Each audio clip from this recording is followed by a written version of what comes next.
I'm Hsing-ay and I'm sitting with the Girard, stage combat choreographer, actor, stuntsman, professor, author. Did I leave anything out? Dad. Dad, dancer. You did ballet. I did ballet, yes yeah. I did. So all of that into creating storytelling through movement. Yes. That's a fabulous introduction. Thank Cool. you. I am a concert pianist who's really interested in making associations with other art forms. And I just got a chance to take my very first stage combat class. And I was trying to figure out how the whole idea of partnering would translate and how it might inform my own music making. And I found that it is very much like chamber music, and the partnering focus is always on maintaining the connection. And so every little detail is planned ahead of time, and everything that looks spontaneous and over the top extreme, it's really done with control, and everything has to be repeatable and repeatable with consistency. So just like practicing the piano. I love the magic of stage combat and the idea of the end goal being storytelling. Thinking about the character of the scenes, just like the character of the music when we're playing. What are we trying to convey? We had a great instructor, Girard, who was up at the Chautauqua Institution doing the fight scenes for Tosca, the opera. And he travels around and does different productions. He just did one with Teller from Penn and Teller. So let's hear what he has to say about the artistic process of creating stage combat. So that was an incredible class. I had so much fun, and I wanted to ask you to talk a little bit more about how you express different dynamic levels as you're doing these choreographed moves. Well, we try and look at what the story is being told, so cause and effect. You know, what is necessary to move the story forward. So, you know, a slap isn't on a scale of 1 to 10 shouldn't be a 10. A lot of times in acting, they say, if you enter the room yelling, you have nowhere to go. So the dynamics are such of what is the value of this to the character and the event moving forward. So, you know, if a slap knocks someone to the floor, what happens when they get punched? What happens when, you know, it becomes more dynamic or the value increases? And usually the value or the dynamics increases with the stakes. What's at stake for the character? What do they have to lose if they don't get what they want? People tend to lash out more when the stakes are higher and lash out less when the stakes are low. Yeah. And so, like, what are the elements that you would work with? It's the range of motion that it takes, the amount of preparation or coiling like a spring.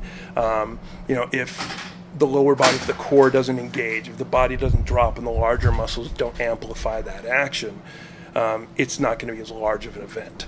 You know, if I just push you with my hand, even the same range of motion can be different if the whole body is behind that, because that dynamic energy starts to amplify the action. And then you have to look at the cause and effect. If I just push you with my hand and you go flying across the room, it's comedy. But the energy doesn't match. To every action, there's an equal and opposite reaction. So the physics that you need to work out. And it's tough because I'm not really pushing you. So I actually have to inorganically create organic movement. You know, I have to engage my core and drop down and push against something where I'm not getting real resistance. And so it's a form of storytelling. It's a form of mime or pantomime. It's just taken to a violent extreme of communicating that event. So. And then there's a follow-through movement, right, afterwards. Oh yeah, when energy is released, you know, because you have potential energy and released energy or spent energy. So if I'm pushing against something and something moves, there's that release. Yeah. So, you know, looking at, like when we were talking about the blocked punches, and if I'm throwing a punch and it's stopped before it's reached, the arm has to have potential energy. But if it is guided off, it has to have spent energy. And if I'm pushing against something, like the shoves to the floor today, if I'm pushing against your resistance and that resistance gives, the body has to follow through. So you have to look at when you have resistance and when you have release or potential energy, spent energy. So cool. Okay, now like in the movies when they have like a duel to the death or something like that, as an actor, so you can ahead of time figure out what is your maximum stride and your distance, but what are the things within the performance that you're allowed to do that's still safe, but it kind of pushes it to the limit?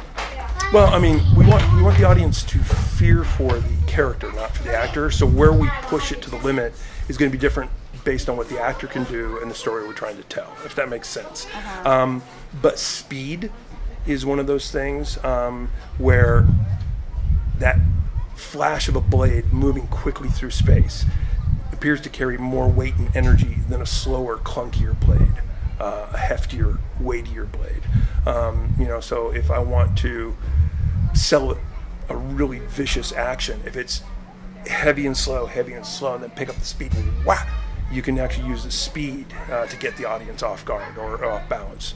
But where the walking the line is where the audience knows it's staged and still believes and is shocked by or dramatically affected by the act of violence.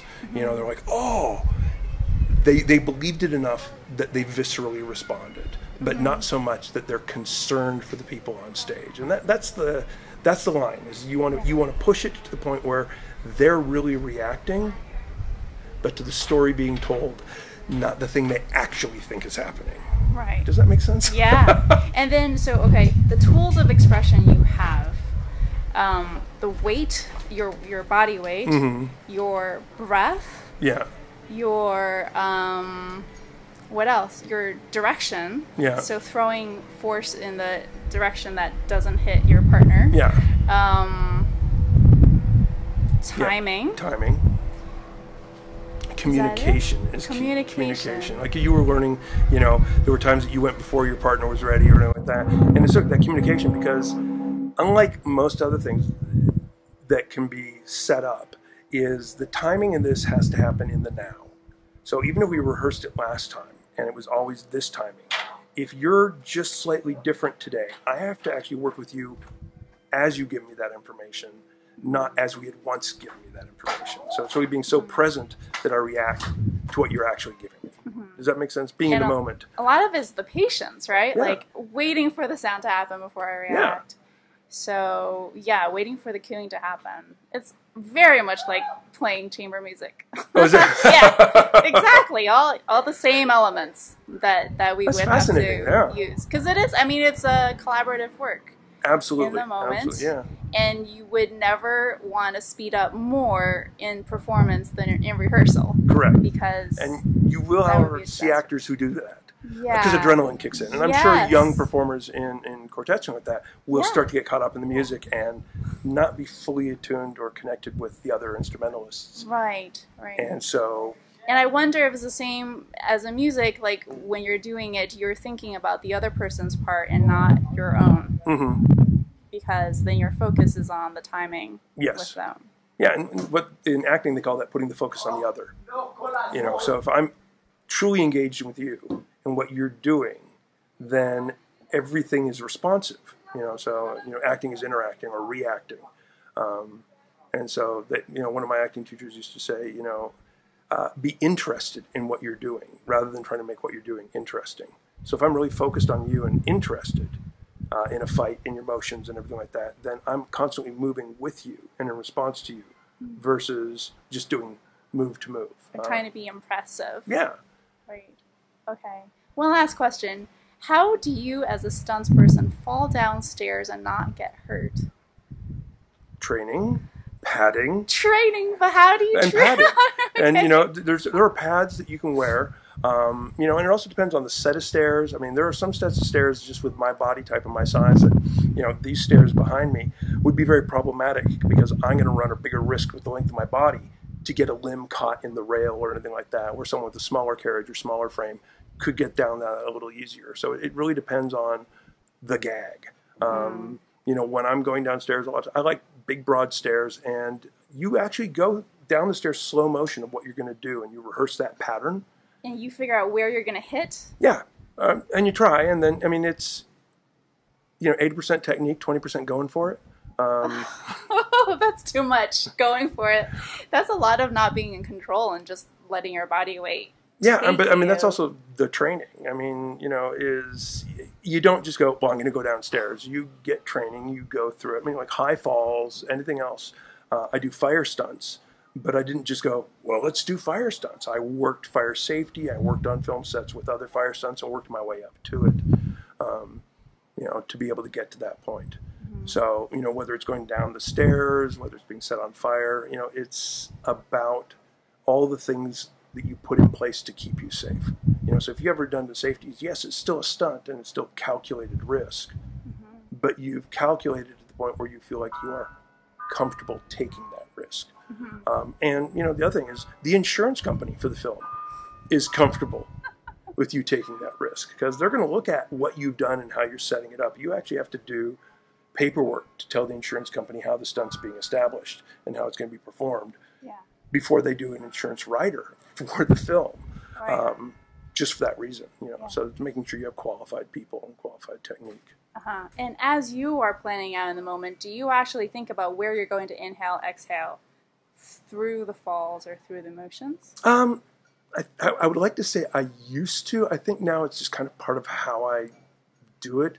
So I don't have to think about it as much. But I do know when I'm training people, I do have to get them to work that because... To cue that. Yeah, because a lot of times they'll hold the breath and brace themselves to go down the stairs, and your body does not articulate as well when you're holding your breath. It's stiffer.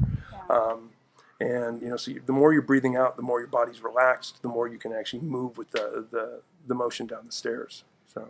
Okay. So fascinating. Thank you so much. Thank you. I'm glad you took the class. Yeah, well, me too. Me too. Wow.